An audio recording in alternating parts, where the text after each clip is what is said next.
나는 서울에서 태어났다. 그리고 서울에서 자랐다. 내가 기억하는 어린 시절의 풍경은 논두렁도 밭두렁도 아니었다. 골목길과 버스 정류장, 시장통의 소란한 소리, 학교 앞 문방구와 퇴근 시간 붐비던 거리의 불빛이 나에게는 더 익숙한 삶의 배경이었다.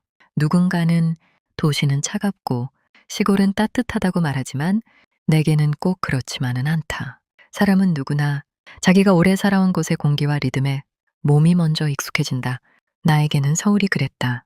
붐비고 바쁘고 정신없어도 그 안에는 내가 살아온 시간이 있고 젊음이 있고 내가 견디고 버텨온 날들이 있다.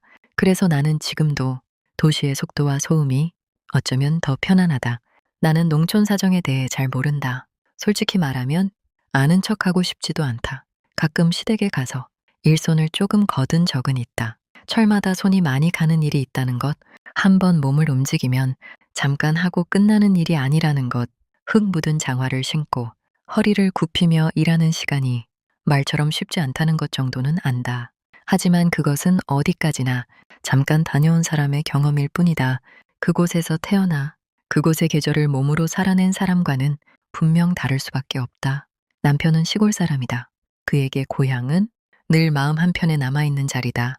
도시에서 오래 살았고 직장 생활도 성실히 해냈고 중견기업에서 이사라는 직함까지 달고 자기 몫의 인생을 충분히 살아낸 사람이다. 겉으로 보기에는 도시에서 성공적으로 자리를 잡은 사람처럼 보인다. 그런데도 세월이 흐를수록 그의 마음은 자꾸 고향 쪽으로 기울어지는 것 같다. 몇 년 후에는 시골로 내려가 살자고 말할 때마다 나는 선뜻 대답을 못한다. 아니, 사실은 마음속에서 먼저 답이 나온다. 나는 싫다. 나는 내려가고 싶지 않다. 이 말을 하면 혹시 내가 너무 매정한 사람처럼 보일까봐 잠시 망설이게 된다. 남편의 고향인데 남편이 돌아가고 싶어 하는 곳인데 왜 그렇게 반대하느냐고 누군가는 쉽게 말할지도 모른다. 하지만 나에게도 내 삶의 뿌리와 방식이 있다. 남편에게 시골이 고향이라면 나에게는 도시가 고향이다. 남편에게 흙냄새와 들판이 편안한 기억이라면 내게는 아파트 창밖의 불빛과 지하철 소리, 가까운 병원과 마트, 필요할 때 바로 이용할 수 있는 생활의 편리함이 우리 몸에 밴 안도감이다. 나는 잠깐씩 다녀오는 시골은 괜찮다. 공기가 맑고 하늘이 넓고 계절이 분명하게 보이는 것도 좋다. 짧게 머물면 도시에서 지친 마음이 조금 느슨해지는 기분도 든다. 하지만 여행처럼 다녀오는 것과 아예 그곳에서 살아가는 것은 전혀 다른 문제다. 잠시 머무를 때는 보이지 않던 불편이 막상 살게 되면 하루하루의 현실이 된다.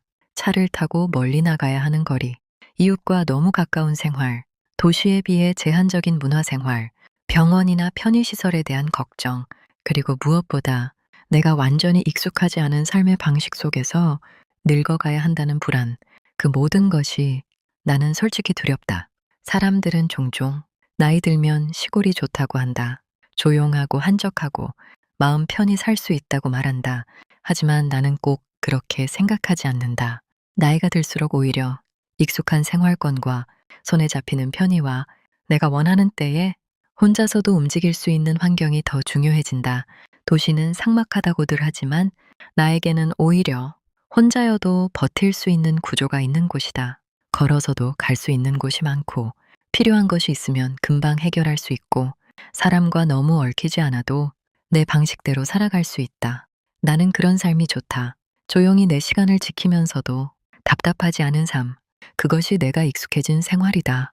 남편은 아마 고향으로 돌아가면 마음이 편할 것이라고 생각하는 것 같다. 젊을 때는 앞만 보고 달렸으니 이제는 조금 느리게 자기 태어난 자리 가까이에서 남은 시간을 보내고 싶을지도 모른다. 그 마음을 이해하지 못하는 것은 아니다. 오히려 이해하니까 더 조심스럽다. 하지만 이해하는 것과 내가 거기로 함께 가는 것은 다른 일이다.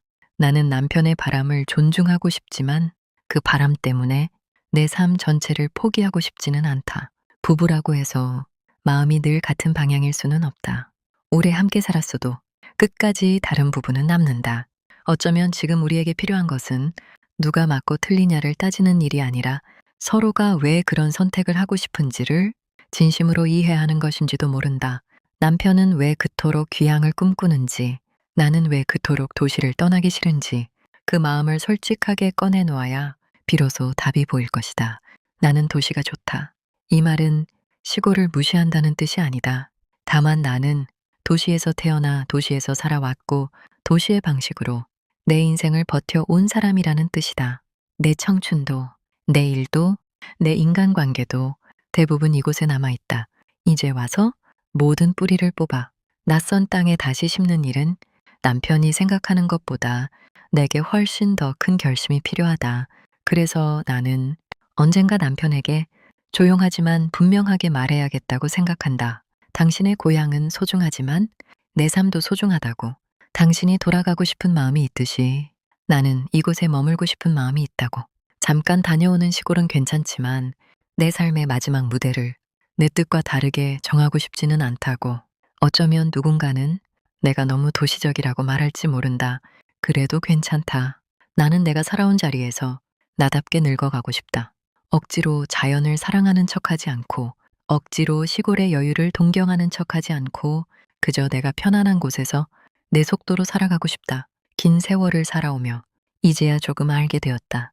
남은 인생에서 가장 중요한 것은 남에게 맞춘 정답이 아니라 내 마음이 끝내 받아들이는 삶이라는 것을. 그래서 오늘도 남편의 귀향 이야기를 들으면 마음 한구석이 복잡해진다. 미안함도 있고, 걱정도 있고, 작지 않은 거리감도 있다. 하지만 그럼에도 불구하고 내 안의 대답은 여전히 같다. 나는 그래도 도시가 좋다. 그리고 그 마음 역시 내 인생이 만들어낸 소중한 진심이다.